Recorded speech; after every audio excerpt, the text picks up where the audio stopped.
What's up, guys? This is Do You Want Me to Universe, and this is going to be a reaction to the Cicero location trailer to the new Five Nights at Freddy's, whatever this is going to be. Now, a little background check for this particular person, because I know I had like a bit of a hiccup last time I did a particular reaction trailer to a trailer being Five Nights at Freddy's 3. I was in a dark time back then because I was kind of annoyed about how the fan base was pretty much ruining what would actually be one of my favorite game series of last year. Only because it felt interesting, besides the fact that it was a horror game, yet it stopped being a horror game and more of just like a story-driven thing that just had mechanics that, you know, tired out. But many people couldn't complain about it because if you look at Call of Duty, the thing that's been a success for a long time and didn't change up its gameplay for a long time and kept up its charade for a long time. I'm going to use a long time a lot. And now, it's just now, in this game, when another game is actually doing the whole, let's go back to the old days where World War I was a thing. It's just now when people are like, you know what, Call of Duty isn't a good game. Really, you're just now doing this. I'm still probably going to get Infinite Warfare on the account that I really want the remastered, which is pretty much everyone's major thing. They want the remastered version, but to tell you the truth, I could just go and get Modern Warfare 2 and play it on my PS3 and I'll have the full game. Graphics don't mean much to me. I just want to replay what they call Call of Duty's heyday. But this isn't about that. This is about Five Nights at Freddy's. My hiccup back in those days was because fan base kind of ruined it for me. But now that since it died down a bit, I actually really got into the series. And mostly because I've been watching GT Live and them playing the FNaF World game, then I myself got the FNaF World game. Luckily, I waited until after Scott Kaufman made it free for everyone, and everyone got their refund from the Steam version. I waited because I was in no rush to actually play the game. I actually played, then I played the FNaF World game, really liked it. Bright colors really bothered me in certain cases, but I did find it really enjoyable because I played it on the bus, so you know, time waster. It was good, and I liked the background and story between what this had to offer. Now, once I played the update that came out for FNaF World, and completely couldn't beat it because I continuously could not get past the stupid rainbow that kills you 10,000 different ways, and I hated it. I'm not skilled at games enough, so I watched GT Live play it, and they passed it. They went to the ending, and I also went to Rabdowski, those other guys that are good with FNaF and stuff. And I saw the ending, and it turns out this baby character is going to be the new antagonist, the main antagonist. So right now, I'm going to watch the trailer and give my thoughts about this, because I really do actually like the FNaF franchise. And now that the franchise is no longer in that state of, if you do something, you could die in like 2 seconds because the fan base would kill you, I'm going to just react to it, give my thoughts, and see how Scott Kaufman will come out from making these games in tandem of horror experiences, making a fun-loving game with a different mechanics altogether, then an update with a whole bunch of different mechanics altogether, and back to what seems to be back into the horror genre of what he's been doing. Hopefully better gameplay for the people who are probably going to complain, oh, it's just going to be the whole sitting down and clicking simulator. So let's just get this started. 3, 2, 1, now.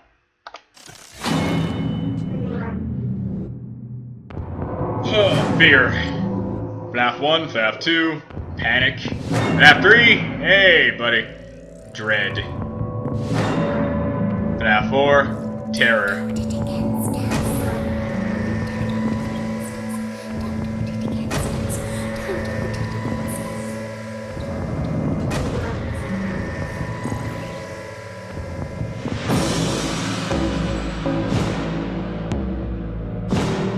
Deep Below Ground.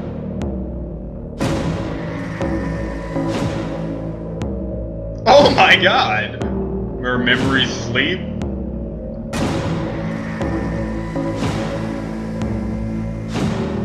Anger is restless.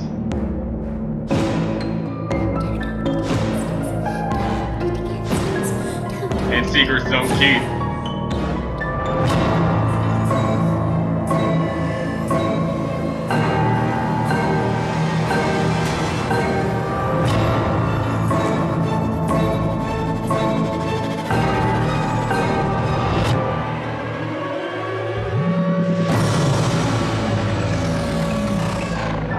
Sister Location, Five Nights at Freddy's. It's part of the series.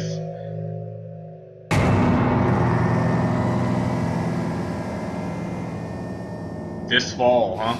You don't know what we've been through. I need to see that jump scare part again. That seemed like really graphical. I need to, oh man. Frame by frame, my god. And oh man. Shoo, that is that's some creepiness. Oh man, I actually teared up a bit because I see so much potential in this now. I see so much potential. This is good, Scott. This is good. This is good. This is legit good. Why? Because I see differences. And I like, and plus, I'm biased. I really am. And for those of you who don't know me, I really am biased toward, like, strong female antagonists. Like, if you're a female antagonist, I will instantly get on your side because I love female antagonists.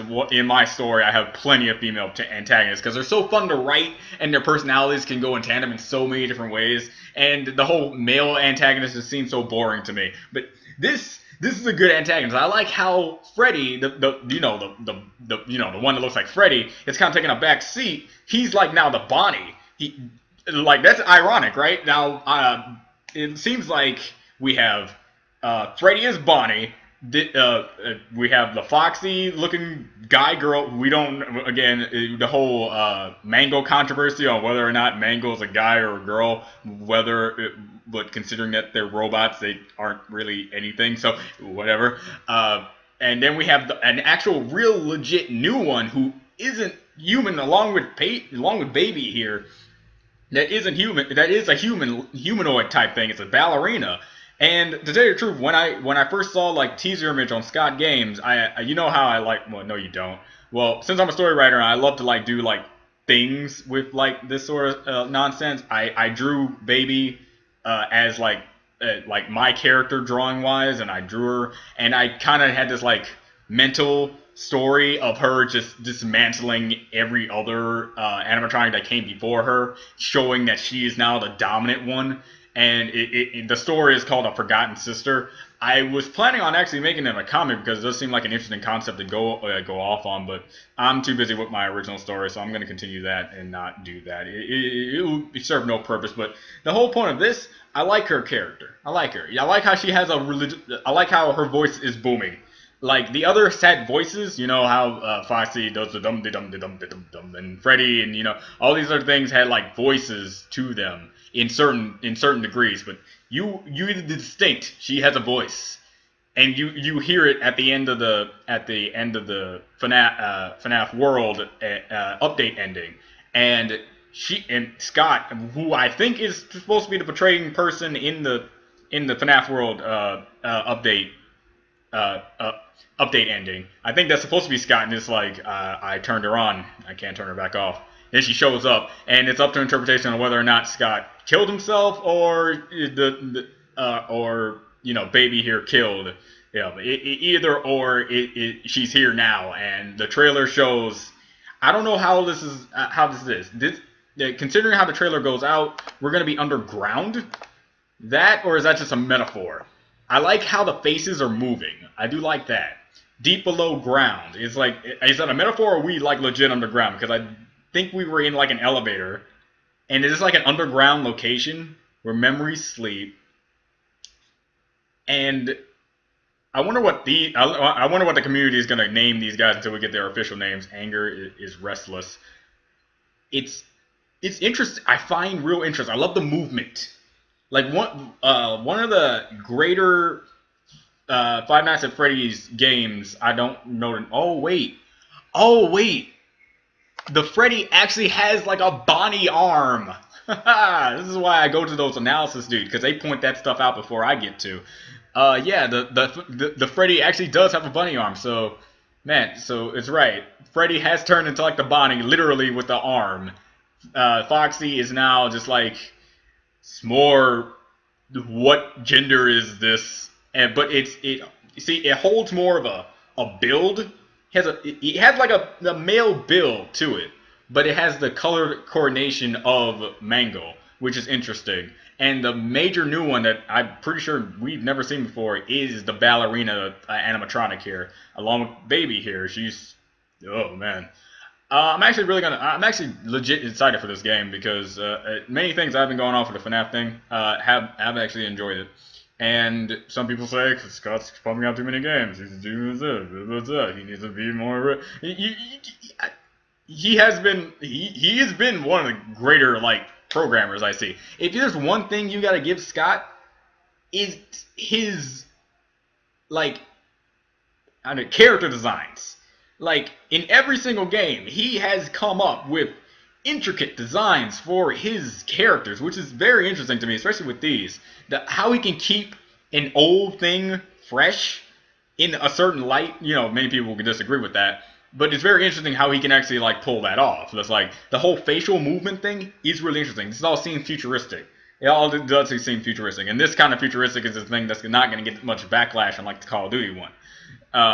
I like this, and if from what I saw from the trailer, if you're actually like, I see, okay, this seems like gameplay. This seems like gameplay.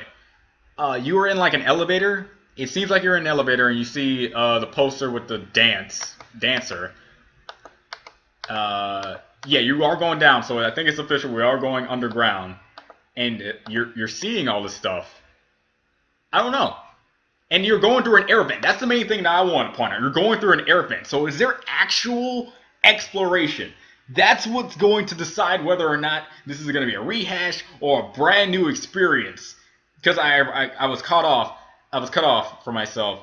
One of the greater FNaF remakes or retellings or parodies that someone has done is one where you're inside of a house and the animatronics are literally walking around, and if one sees you, you're done. And Markiplier, one of my major sources of actually finding these things, played the one with Foxy, and it had a unique mechanic where Foxy is like listening for you, and when it opens up its eyes, you have like a brief moment to flash him in the eyes, and then he's just like stunned, and you have to find these objects. That's legit terrifying. That is terrifying because you have a looming threat that won't kill you unless you mess up. That's what makes horror. That's what makes horror, and I like that. Like how Scott's doing this. He seems to be doing a good job. Trailer really brought me in. I really hope this is going to be a good game, and I hope people can appreciate this kind of game. Let me go back to the trailer. See, FNaF hasn't got that much hate because I see that the trailer has more likes and dislikes, and it seems like the dislike counter is what a video should get instead of like, you know, like the hate that people are getting for the Call of Duty game, because I really do think that people are just disliking it to dislike it for now. And looking at the suggestions, I'm a little late. Johnny Fireflame, why didn't you come at me, man? I wanted to know if this existed too, and besides, it came out today, 21st. So yeah, I'm just late to the party as usual, and I'm spitting a lot. Man, I just got through with a whole bunch of reactions today, so yeah, I've been spinning a lot. So yeah, this is Do You Want to Be the Universe for my reaction for a thing that I'm fairly late for, and I'll see you guys next time. Oh, I actually can't wait for this.